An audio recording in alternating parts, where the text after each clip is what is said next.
So you've probably heard about young people embracing socialism. So this is an article right here. 70% of millennials say they'd vote for a socialist.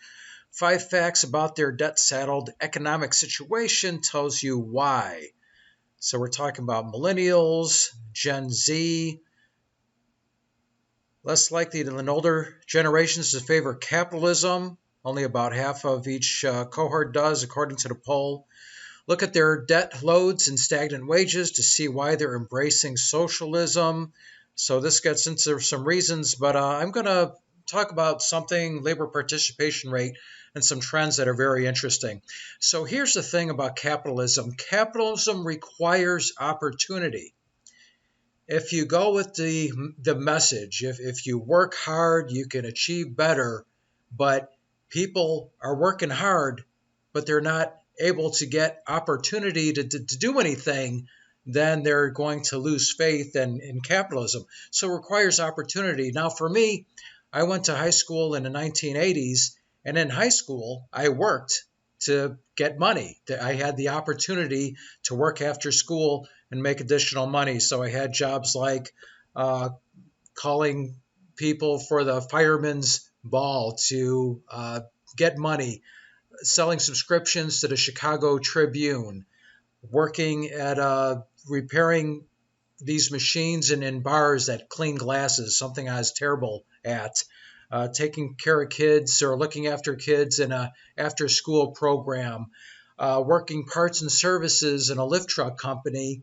And that job I actually kept for a while. And when I graduated high school and turned 18 with that full-time job at the lift truck company, I moved out of my parents and got my own studio. When putting that key in the door and opening it up and having this studio to myself really gave me a feeling of achievement and independence. And we're seeing that really fade for young people. And let's start get into that more. So let's talk about labor force participation rate. Now, all over the news, you've heard about unemployment rates and how unemployment rates are 50-year lows. Labor force participation rate is the employed plus the unemployed, meaning people that are actively looking for a job, divided by the total civilian non-institutionalized population.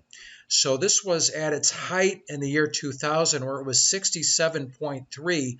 Right now, even with the economy doing well, it's 63.3, which is a 4% drop, which actually is over 10 million less people working with that 4% drop. Each one of those percentages representing about 2.6 million people.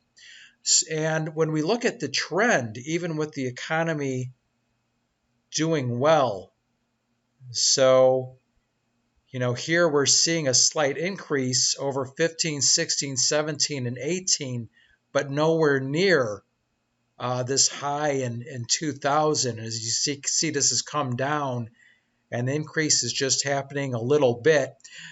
Now, this is a total decrease of 4%, but not every age segment or even ethnicity has been hit equally. And that's what we're going to get into next. And I think this is really the heart of why we're seeing this embracing of socialism by younger people. So this is the U.S. Bureau of Labor Statistics.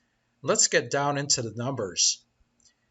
So total, this is for the 16 to 19-year-old group. So when I was in high school in the 80s, that's the group I was in when I started working. So if this was the year 2000 instead of the 80s, I would have been part of that 52%. So in the year 2000, a total 52%, more than half, age 16 and 19 years old, working, and obviously if they're still going to high school, working part-time. 2015, and haven't seen, I guess they do this every 5 years, so we might have to wait till 2020 is through before we see 2020. 34.3, a 17.7% drop. That is a huge change in our society. That is a really significant number, nearly a 20% drop in labor participation rate for young people. And once again, I am arguing, why are more young people embracing socialism? Bam! Look at this statistic.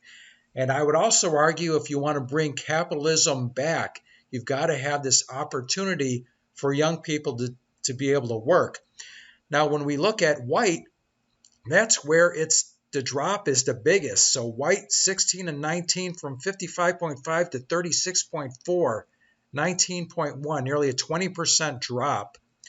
Not as stark for black, 11, and then Asian 15, Hispanic or Latino a little over 15. So here are the total numbers. So white a little still more than black, but as you can see, that gap is really closed from the year 2000.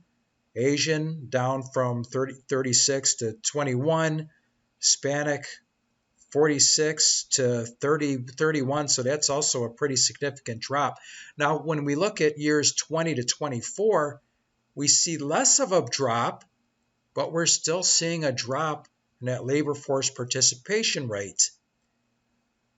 Slightly less, 25 to 54, and this one's divided between men and women. And then look what happens here. This is really interesting. Look what happens when we get to 55 years or older. We see an increase in participation rate because people who would be normally retiring didn't save enough, and so they're still continuing to work. So we're actually seeing an increase. This is a big deal. Look at the stark decrease in the younger and an increase in the older. This is a significant shift in the people that are working from younger people to older people. That's not a good shift for our society.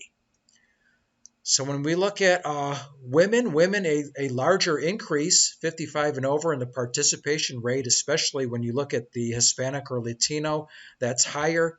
And something else in this labor statistics, we're seeing women doing better than men. So when the drop doesn't separate between women and men, if it just has one line item, we're still seeing that the men are struggling definitely more than the women are. And when this is divided, we're kind of seeing this. So for men, 25 to 54, 3.3% drop, women, a 3.3%. So once again, capitalism requires opportunity.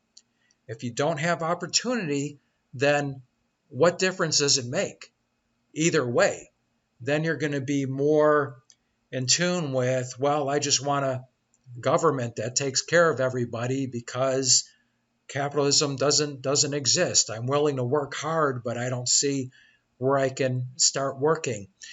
Now, some people have argued that this big decrease in young people is because more young people are then going to college, but I would say that's not a reason, that's a symptom. The reason why more young people are going to college is because they feel they can't get work, and then, okay, I'll just sign up for this 4 years of college life, and of course sign off on all this debt that I don't have to pay off till later, but I'm getting restless, I can't find a job, I can't work, so I'm just going to go ahead and take that route. So I don't think that's plays any part of the reason. I think that's a symptom that we're seeing that higher college participation rate.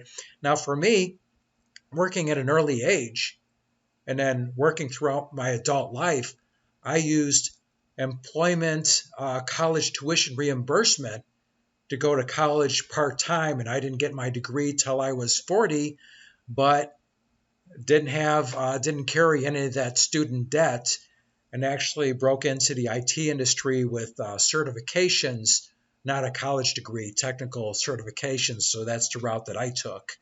But anyway, just wanted to present that because I don't really see a lot of people talking about that, talking about this statistic, which I think is huge. This is something that needs to be talked about. Anyway, thanks for watching. This is Jim Wall. Until next time.